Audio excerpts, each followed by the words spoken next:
너무 자주 뵙는 것 같아서 너무 감사합니다. 이렇게 또 오늘도 여러분과 같이 뵐 수 있어서 너무나 감사합니다. 찬양 감사하고요. 성경 봉독한데 성경 한 절을 읽으니까 좀 웃으시는 분들이 많은데 이 한 절 말씀에 어마어마한 그 무궁무진한 진리가 여기에 포함되어 있습니다. 그래서 이 말씀 속에 오늘의 진리의 말씀을 여러분 통해서 은혜 나누시기 바랍니다. 자, 우리가 제가 우리 대양교회에 와서 의인에 대해서 무척 제가 강조를 많이 했어요. 제가 의인에 대한 그 설교를 한번 한 서너 번 한 것 같은데, 자, 의인이 무엇인가?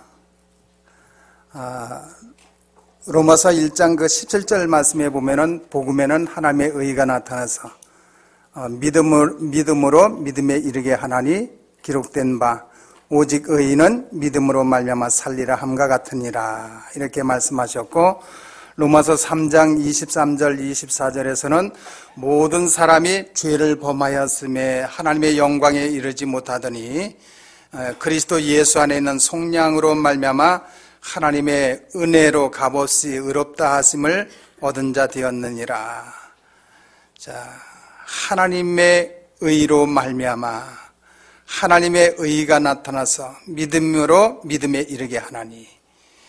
자, 하나님의 의가 무엇인가?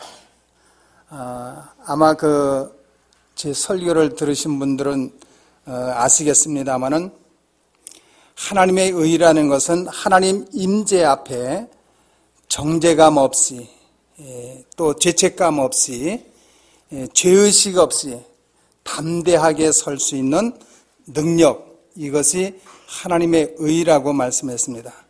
자, 제가 하나님의 의를 강조하는 이유를 조금 있으면은 여러분이 아시게 될 겁니다. 예수님이 십자가에서 우리의 그 대속물이 되어서 죽으신 것은 우리로 하여금 하나님의 의가 되게 하기 위해서 대속물이 되었다 하는 것을 말씀합니다. 고린도후서 5장 21절 말씀을 한번 띄워주세요. 자, 고린도후서 5장 21절 우리 다 같이 한번 봉독합니다. 하나님이 죄를 알지도 못하신 일을 우리를 대신하여 죄로 삼으신 것은 우리로 하여금 그 안에서 하나님의 의가 되게 하려 하심이라. 아멘. 자, 하나님의 의가 되게 하려 하심이라.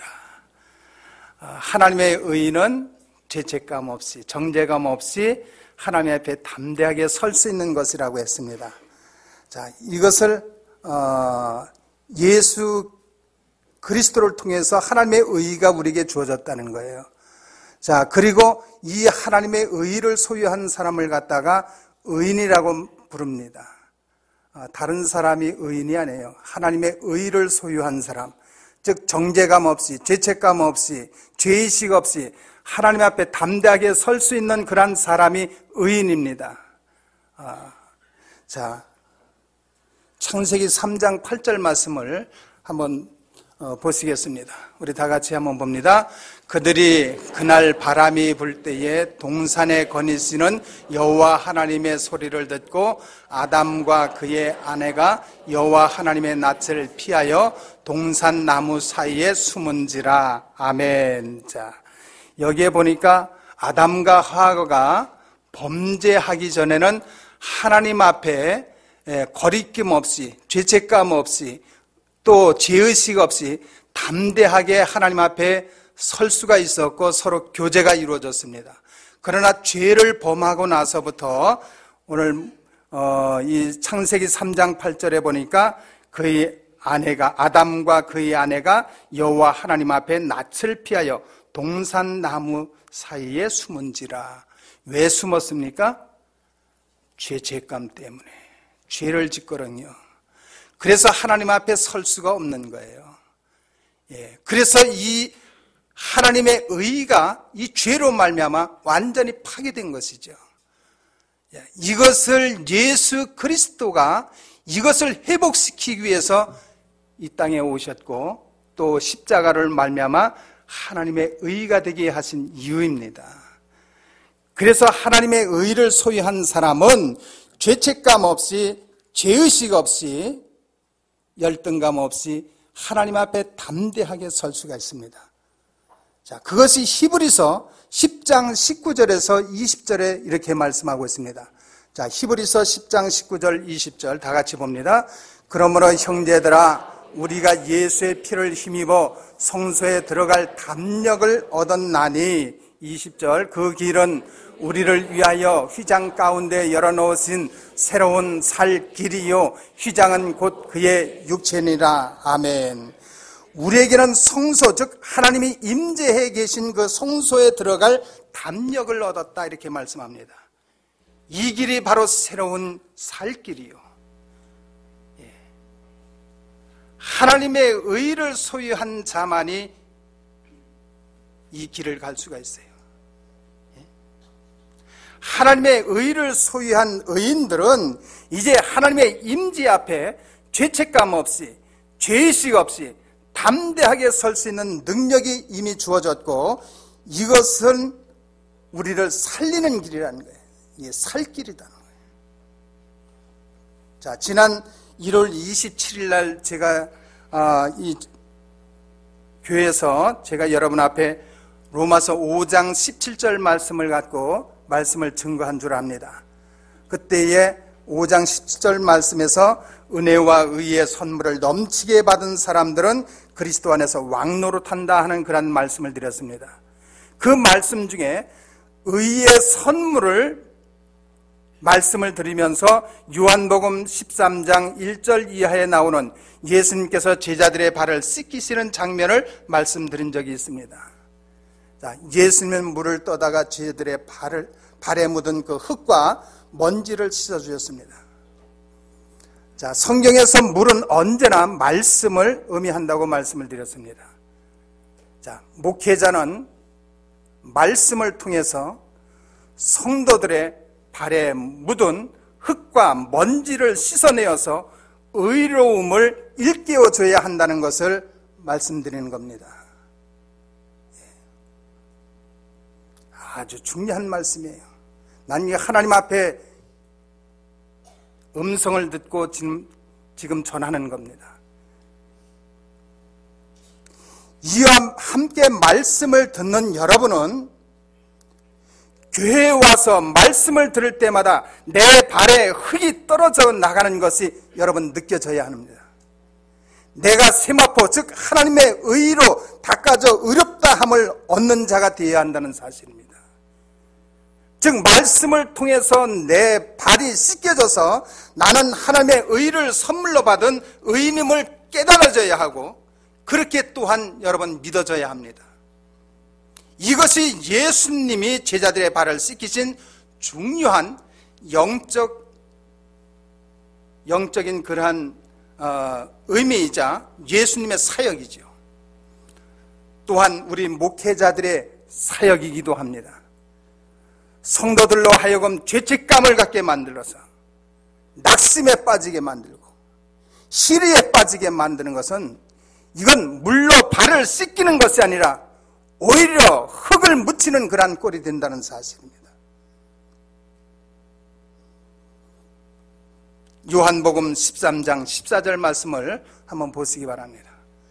내가 주와 또는 선생이 되어 너희 발을 씻었으니 너희도 서로 발을 씻어주는 것이 옳으니라. 자, 이 말씀은 물을 떠다가 서로 발을 씻겨주라는 말씀이 아니라고 지난번에 말씀을 드렸습니다. 예수님도 내가 하는 것을 너희가 지금은 모르지만은 그러나 나중에 알리라 이렇게 말씀하셨어요. 이건 물을 떠다가 발을 씻어주라는 그러한 말씀이 아닙니다. 내가 대야에 물이라도 떠다가 발을 씻어 주었으니까 너희도 물을 떠다가 발을 씌워주라는 그런 말이 아니라는 것을 우리가 분명히 알아야 돼요. 이 말씀은 여러분이 낙심될 때에, 내가 죄악으로 눌림을 당할 때에, 우울함을 당할 때에, 죄책감에 사로잡힐 때에 서로 그리스도 안에서 내가 누구인지를 상기시켜주는 일을 하라는 겁니다. 즉 내가 그리스도 안에서 하나님의 의를 소유한 의인임을 서로 상기시켜주라는 것이에요. 이것이 주님의 사역이고 오늘날 우리 목회자들의 사역입니다. 주님께서 저에게 왜 하나님의 의를 강조하고 의인됨을 강조하게 하셨느냐 하면은 이유가 있습니다. 주님은 죄책감에 빠져있고 죄의식에 사로잡혀 괴로워하는 내 백성들의 발을 씻기라는 사명을 저에게 분명히 주셨습니다. 지난 2월 18일부터 19일 어느 교회에서, 큰 교회입니다, 저한테 전화가 왔어요. 목사님, 우리 교회에 수련회가 있는데 좀 참석해 줄 수 있느냐. 그래서 갈 수 있다고 그랬죠. 그런데 갈 수 있다고 얘기는 해놨는데 이게 가야 될까 말아야 될까. 이건 목사님들도 이제 여러 명 가시는 거고, 그 담임 목사님이 이제 주장하는 그 수련회인데, 그래서 내가 새벽에 기도를 했어요. 하나님, 내가 여길 가야 되겠습니까? 말아야 되겠습니까? 기도를 했더니 하나님께서 말씀하시기를, 아들아, 네가 가라. 내가 거기서 너에게 보여줄 두 가지의 사실이 내가 보여줄 것이 있다. 이렇게 말씀을 하시더라고요. 그래서 지난 2월 18일부터 20일까지 제가 갔습니다. 가는데 목사님들 한 7, 8분 정도 되고, 그 다음에 그 평신들, 집사님들, 권사님들, 이렇게 이제 거의 한 30명 정도 이렇게 오셨더라고요. 자, 그런데 거기서 목사님들한테는 왜 신학을 하게 됐는지 그걸 이야기하라는 거예요. 그래서 제가 이야기를 했죠. 저는 어느 날 그 새벽에 새벽 기도를 하는데 하나님께서, 얘야, 내가 이 세상에서 가장 보람된 일이 무엇이냐, 저에게 질문을 하는 거예요. 그 질문을 받고서 늘 내가 이 세상에서 돈 버는 일보다도 가장 보람된 일은 복음을 증거하는 일이다. 그걸 놓고 이제 기도하기 시작했어요. 그랬더니 그때 당시는 제가 한 30대 전이었기 때문에 그 한월산 기도원을 다녔습니다. 한월산 기도원에 가서 새벽에, 그때도 새벽인데 기도하는데 하나님의 환상을 보여주시는 거예요. 이 환상을 보여주는데 만리장성같이 쭉 그 장성이 쌓여져 있는데, 좌측에는 새카만 옷을 입은 사람들이 구름대같이 몰려 있는 거예요. 그리고 우측에는 하얀 성가대같이 하얀 옷을 입은 사람들이 또 이제 그렇게 많지는 않고 있고, 내가 그 만리장성 같은 성에 걸터 앉아서 그 새카만 옷 입은 사람들이 넘어오려고 막 아우성을 치는 거예요. 그때에 내가 한 사람씩, 높으니까 이제 못 올라오는 거죠. 그러니까 거기 걸터 앉아서 내가 한 사람씩 이렇게 끄집어서 이 자리를 옮기는 거예요. 우측으로. 그게 올라오면은 까만 옷 입었던 사람들이 하얀 옷으로 다 변화되고, 이런 광경을 나한테 환상으로 보여주신 거예요. 그래서 하나님이 나에게 신학을 하라는 모양이더구나, 하나님이. 그래서 제가 신학을 하게 됐고 주의 길을 가게 됐습니다. 자, 그런데 하나님께서 또 신학교 1학년 때의 환상을 또 보여주시는 거예요. 두 가지의 환상. 제가 어느 골방에서 성경을 보고 있는데 엄청 나보다도 한 서너 배 더 되는 그러한 그 고릴라 같이 털이 북실북실한 게 엄청나게 큰 놈이 나를 잡으려고, 나를 죽이려고 저벅저벅 오는데, 거기에 그 큰 고릴라보다도 반 정도 되는 그러한 그 고릴라와 또 아주 새끼 고릴라 3마리가 와서 나를 죽이려고 막 덤비는 거예요. 그 환상을 보여주시는 거예요. 그러면서 내가 막 몸부림치는 거예요. 그것 때문에. 그럴 때에 하늘에서 창살이 쫙 내려와서 나와 그 고릴라 그 사이 거기를 착 막아버리더라고요. 그러더니 두 천사가 내려와서 내 어깨를 딱 끌어안으면서 주님이 당신의 옷을 갈아입히라고 하십니다. 이러고 나를 끌고 올라가는 그 환상을 보여주는데, 그때 내 모습을 보니까, 내 옷을 보니까 그렇게 누추할 수가 없어. 그렇게 누더기 옷도 그런 누더기 옷이 없어. 그러면서 옷을 입으라고 그렇게 말씀하신다 하면서 나를 데리고 올라가는데 내가 얼마나 거기서 울었는지. 그 환상을 보여주셨는데 그 환상이 어제 그저께 이런 뜻이다 하는 것을 하나님이 응답을 하시더라고요. 자, 그래서 제가 그 수련회에 갔지요. 자, 가서 첫째 날 그 집사님들, 권사님들이 다 와서 지사님, 권사님들은 왜 여기 오게 됐고 또 지금 문제가 뭡니까 하고 이야기하는데 한결같이 다 같이 죄의식에 사로잡혀서, 죄책감에 사로잡혀서, 내가 잘못 살아서 내가 이런 고통을 당합니다. 한결같이 다 그러한 그 고백들을 하는 거예요. 하나님이 저에게 뭐라고 말씀하신 줄 알아요? 새벽에. 얘야, 이게 내 백성들의 모습이다.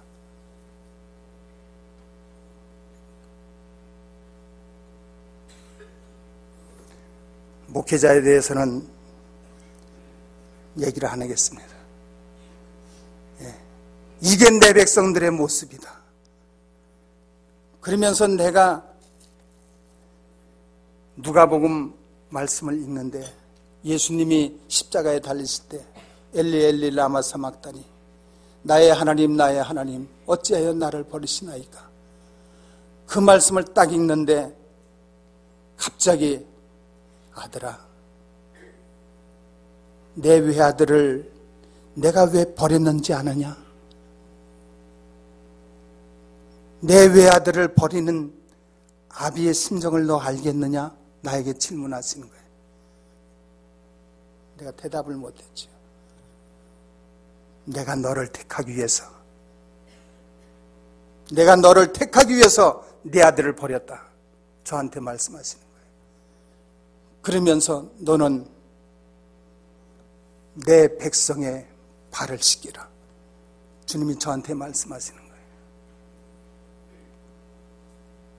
내 백성의 발을 씻기라. 그러는 순간에 내가 이미 너에게 능력을 주었다.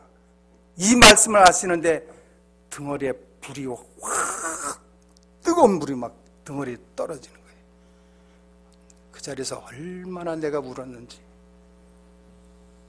그러면서 그 고릴라 같은 그러한 그 환상 속에서 나에게 보여줬던 것이 무엇을 의미하는지. 너는 그게 제 목회하면서 3가지 큰 어려움을 당했거든요. 제가 이제까지. 그것을 보여주신 거예요. 난 그게 무슨 의미인지 신학교 1학년 때 그것을 내가 환상을 봤기 때문에 무슨 의미인지 몰랐어요. 근데 엊그저께 그것을 하나님이 깨우쳐 주시는 거예요. 너는 사람들에게 하나님이 나를 훈련시키셨다 이렇게 이야기를 하지만 그러나 사단이 한 거다 말씀하시더라고요. 교회에서 분란나고 교회에서 어려움 당하고 너는 사람들에게 내가 훈련시켰다고 얘기하지만 그거는 내가 너를 훈련시킨 것이 아니라 사단이 그랬다고 그래요. 사단이 한 거예요.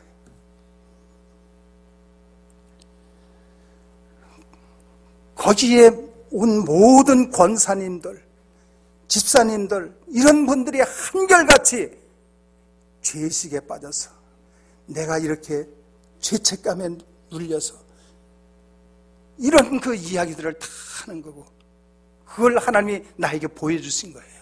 내가 너에게 보여줄 것이 있다. 그 광경을 보여주시면서 너는 내 백성의 발을 씻기라는 거예요. 그러면서 예수님이 제자들의 발을 씻기는 그 광경을 나에게 보여주시는 겁니다. 예.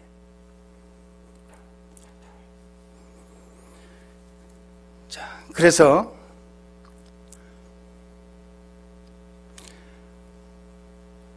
오늘날 많은 우리 그리스도인들이 한결같이 죄책감에 눌려서 괴로워하고 고통스러워. 그러면서 주님이 뭐라고 말씀하시는 줄 알아요? 내가 저들을 위해서 다시 와서 내가 십자가를 져야 되겠느냐? 내가 저들을 위해서 내가 다시 십자가를 져야 되겠느냐? 주님이 말씀하시더라고요. 이미 우리의 모든 죄는 주님께서 이미 다 지셨는데 우리는 아직도 그 죄책감에 눌려서 죄의식에 빠져서 괴로워하고 고통당하고 대한민국의 모든 기독교인들이 내 백성이 지금 이렇다는 거예요.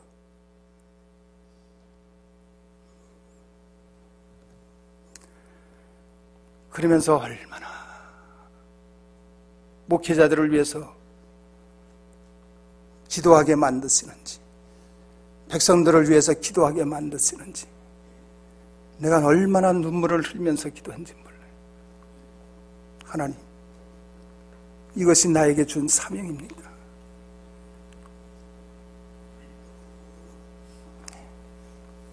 하나님의 의에 대한 확신이 없는 거예요.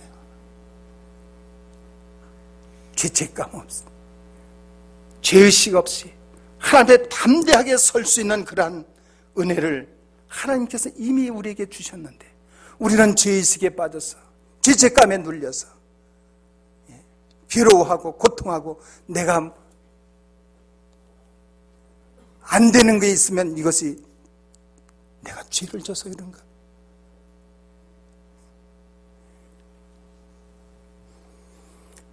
자, 이제 이 말씀을 우리가 생각해 보면서 이 오늘 본문 말씀과 연관을 해서 의의 열매라는 그런 말씀의 제목을 드렸습니다. 사랑의 열매나 또는 성령의 열매는 여러분들이 많이 들어보셨을 것으로 압니다. 의의 열매는 아마 별로 들어보시지 않았을 거예요. 먼저 오늘 본문 말씀 다시 한번 보시겠습니다. 빌립보서 1장 11절 말씀 다시 한번 보겠습니다. 다 같이 예수 그리스도로 말미암아 의의 열매가 가득하여 하나님의 영광과 찬송이 되기를 원하노라. 아멘. 주님은 저와 여러분을 통해서 의의 열매가 가득하여서 하나님께 영광 돌리기를 원하신다 이렇게 말씀합니다. 자, 그렇다면은 의의 열매가 무엇인지를 우리가 말씀을 통해서 알아보고 저와 여러분의 삶에 정말 이 의의 열매가 가득하여서 하나님께 영광과 찬송이 되시기를 주님의 이름으로 축원드립니다. 자, 오늘 먼저 우리가 잘 아시는 요한복음 15장 1절과 2절 말씀을 보시겠습니다. 요한복음 15장 1절과 2절 다 같이 나는 참 포도나무요 내 아버지는 농부라 물은 내게 붙어 있어 열매를 맺지 아니하는 가지는 아버지께서 그것을 제거해 버리시고 무릇 열매를 맺는 가지는 더 열매를 맺게 하려 하여 그것을 깨끗하게 하시느니라. 아멘. 자, 여기서 열매를 맺게 하려 하여 그것을 깨끗하게 하시느니라 이렇게 말씀했는데, 열매가 맺어지기 하기 위해서는 어떻게 해야 된다고 했습니까? 깨끗하게. 깨끗하게라는 이 단어를 헬라어 원어에 찾아보시면은 카타이로라고 되어 있어요. 카타이로. 자, 형용사로는 카타이로 쓰지요. 자, 이 뜻은 중요합니다. 눈먼 자에게 다시 보게 함을 전파하며 눌린 자를 자유롭게 하고, 아멘. 또 19절 주의 은혜의 해를 전파하게 하려 하심이라 하였더라. 자, 즉 예수님은 천국을 말씀하시면서 복음을 말씀하시면서 귀신에게 눌린 자들을 고치셨고 병든 자들을 치유하여 주셨고 사람들을 향해서 하나님의 사랑을 여러 모양으로 나타내 보여주셨습니다. 바로 이러한 것들이 예수님의 삶 속에 나타난 의의 열매였습니다. 만일 우리에게 있어서 의의 열매를 맺는다면 분명 예수님의 삶 속에서 맺어진 의의 열매와 같은 것이라고 볼 수가 있는 것입니다. 자, 요한복음 15장 5절 말씀을 봅니다. 다 같이 요한복음 15장 5절 나는 포도나무요 너희는 가지라 그가 내 안에 내가 그 안에 거하면 사람이 열매를 많이 맺나니 나를 떠나서는 너희가 아무것도 할 수 없음이라. 아멘. 자, 예수님께서는 나는 포도나무여 너희는 가지라고 말씀하셨습니다. 가지는 포도나무와 같은 열매를 맺지 않습니까? 가지는 포도나무와 같은 열매를 맺어요. 가지에서 복숭아가 달리겠습니까? 포도나무 가지에서 복숭아가 달리겠어요? 가지에서 사과가 달리겠습니까? 가지에서 포도가 달리는 것은 당연합니다. 예.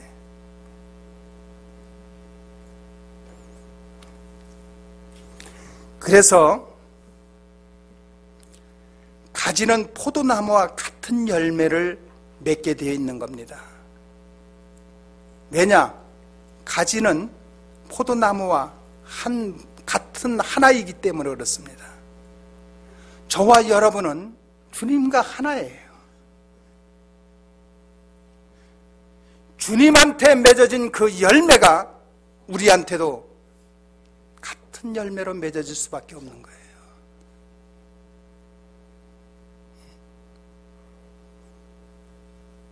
그렇다면 우리의 삶 가운데 맺는 의의 열매 역시 사람들에게 복음을 들려주고 그들의 질병을 치유해주고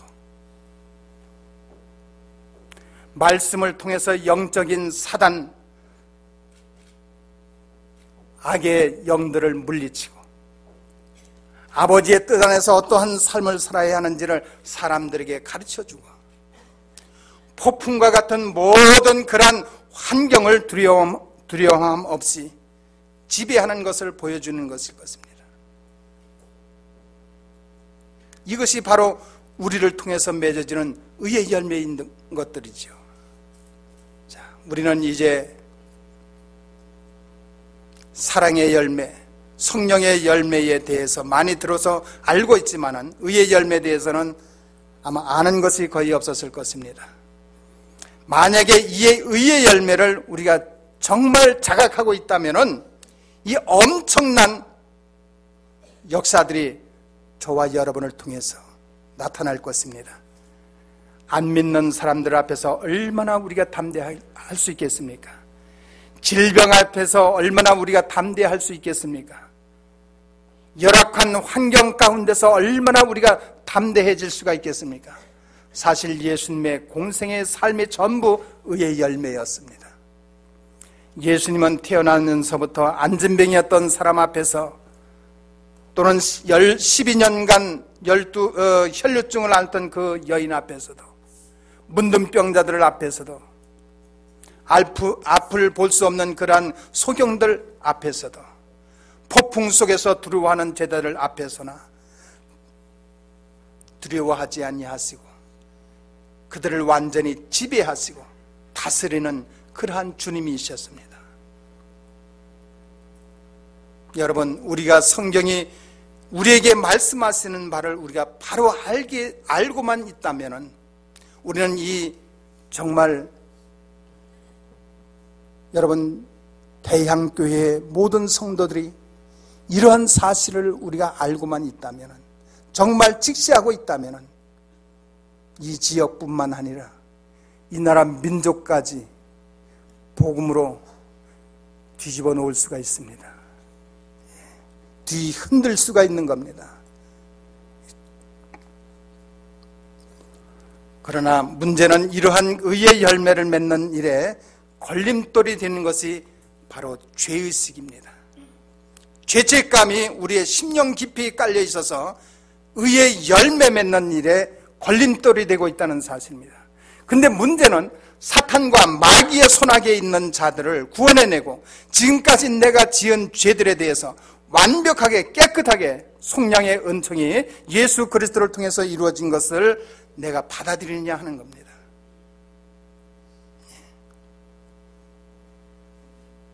나는 이번에 거기 가서 그 기도원에 가서 하나님의 엄청난 것을 체험케 하셨어요.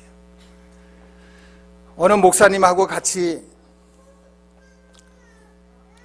그 방을 쓰기로 돼 있는데, 그 목사님이 어느 집사님을 또 갑자기 바꿔줬어요. 저하고 어느 집사님하고 같이 이제 숙소를 정하래요. 그래서 그런가 보다 하고 했는데, 저녁에 이제 아침 6시에 시작해서 10시에 끝나는데, 저녁에 들어가서 그 집사님한테, 집사님 무언가 좀 고민이 있는 것 같은 그러한 느낌이 들어서, 집사님 혹시 고민이 있어요?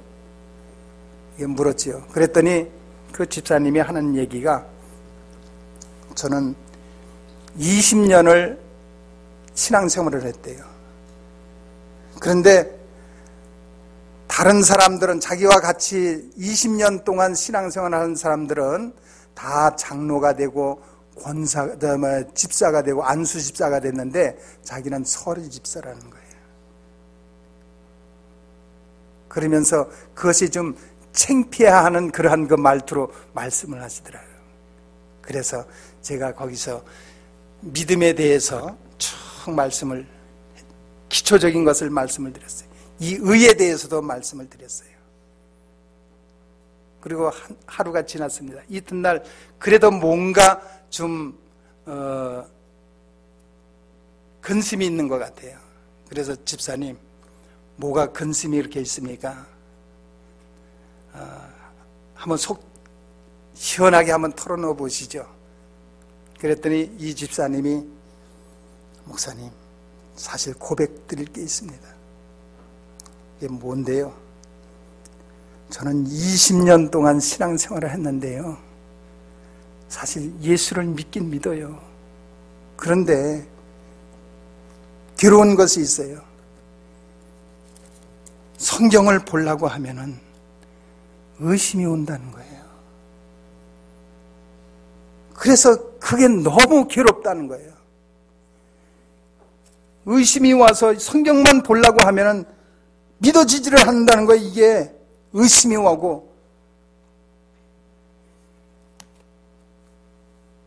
그래서 내 신앙이 이렇게 된 것 같습니다. 그래서 제가 그렇게 했어요. 집사님, 믿음이 뭡니까? 믿음은 받아들이는 거예요. 영접하는 자, 곧 그 이름을 믿는 자들에게는 하나님의 자녀가 되는 권세를 주셨으니, 영접하는 것이 받아들이는 것 아닙니까?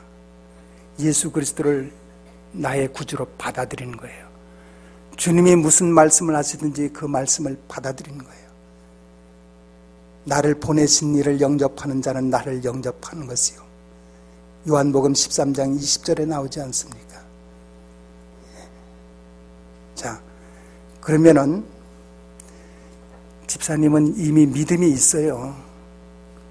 근데 왜 자꾸 이게 성경을 보면 오병이어 같은 걸 보더라도 이게 전혀 의심이 생겨서 무슨 보리떡 5개 물고기 2마리로 5,000명을 먹여. 이게 자꾸 마음에 이게 와서 아주 괴롭다는 거예요. 이것 때문에. 내가 20년 동안 그렇게 살아왔어요. 그렇게 고백을 하더라고요. 집사님, 내가 간단히 해결해 드릴게요. 자, 집사님 지금 의심을 가져주는 거는 사탄이 그러는 겁니다. 자, 고린도후서 4장 4절 말씀을 한번 보세요. 세상의 신이 안 믿는 자들의 마음을 혼미하게 해서 하나님의 영광을 가리운다는 말이 고린도후서 4장 4절에 나옵니다. 그 말씀을 대줬어요. 자, 사람들의 마음을 혼미하게 만들어서 하나님의 영광을 가리우는 그러한 일을 그게 세상 신이 하는데, 세상 신이 누구냐면 사단이요. 그러면 집사님 지금 혼미하게 만들어서 믿어지지 않게 만드는 것은 누가 하는 짓이요? 사단이 하는 거예요. 그러면 마가복음 16장 17절 말씀을 봅시다. 펴놓고서 믿는 자들에게는 이런 표적이 따르리니 그건 내 이름으로 귀신을 쫓아내며, 내 이름으로 귀신을 쫓아내며, 누가 목사들에게 이런 일이 일어난다고 했어요? 믿는 자들에게.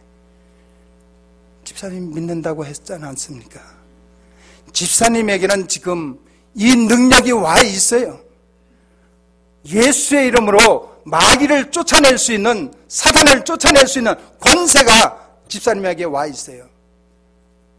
근데 집사님이 그걸 사용하지 않고 있을 뿐이에요. 사용하세요. 그 다음날 아침에 성경을 보고 나더니 이분이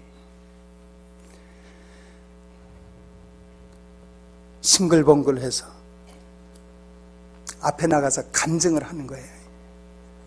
목사님, 내가 20년 동안 괴로워해왔고 풀리지 않았던 문제가 우리 손 목사님 같이 자는 바람에 내가 이제 풀렸습니다. 의심하고 그런 문제들이 정말 예수의 이름으로, 사단아, 나를 의심하게 만드는 사단아, 예수의 이름으로 내 몸에서 떠나가라 명령하니까 싹 없어지더라는 거예요. 간단한 걸. 이분은 20년 동안 신앙생활을 해온 분이에요.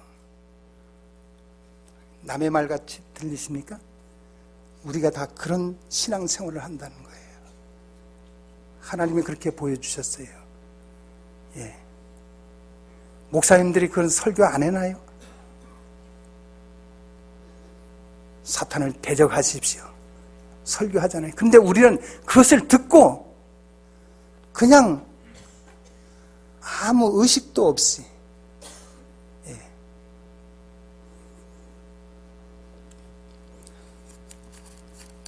하나님께서 바로 그런 모습을 나에게 보여주시더라고요. 여러분, 우리에게는 하나님의 의가 있습니다. 예수 그리스도가 저와 여러분에게 하나님의 의를 주셨습니다. 이 하나님의 의는 정죄감 없이 죄책감 없이 하나님 앞에 담대하게 설 수 있는 능력이에요. 그것을 소유한 사람이 의인이고 그 의인들을 통해서 맺어지는 것이 의의 열매입니다. 예. 포도나무 가지가 깨끗해질 때에 열매가 맺게 되어 있습니다. 깨끗해진다는 그 말은 정죄감 없이 죄책감 없이 하나님의 의를 소유했을 때에 열매가 맺어지게 되는 겁니다. 여러분, 우리는 의인입니다. 하나님의 의를 소유한 사람들입니다. 여러분, 하나님은 저와 여러분을 보실 때에 우리 지금 이런 모습을 보시는 줄 아세요? 예수 그리스도를 통해서 우리를 보십니다. 예수 그리스도를 통해서 보시는 거예요. 저와 여러분은 하나님의 의를 소유한 자임을 우리가 분명히 확신하시고 우리 대양교회가 하나님의 의 가운데 열매가 풍성히 맺어져서 이 교회가 날로 부흥될 뿐만 아니라 우리 대양교회가 이 나라 민족과 이 백성들의 정말 참된 복음의 선두주자로 나가는 그러한 여러분 되시기를, 이 교회 되시기를 주님의 이름으로 축원드립니다. 기도드리겠습니다. 하나님 감사합니다.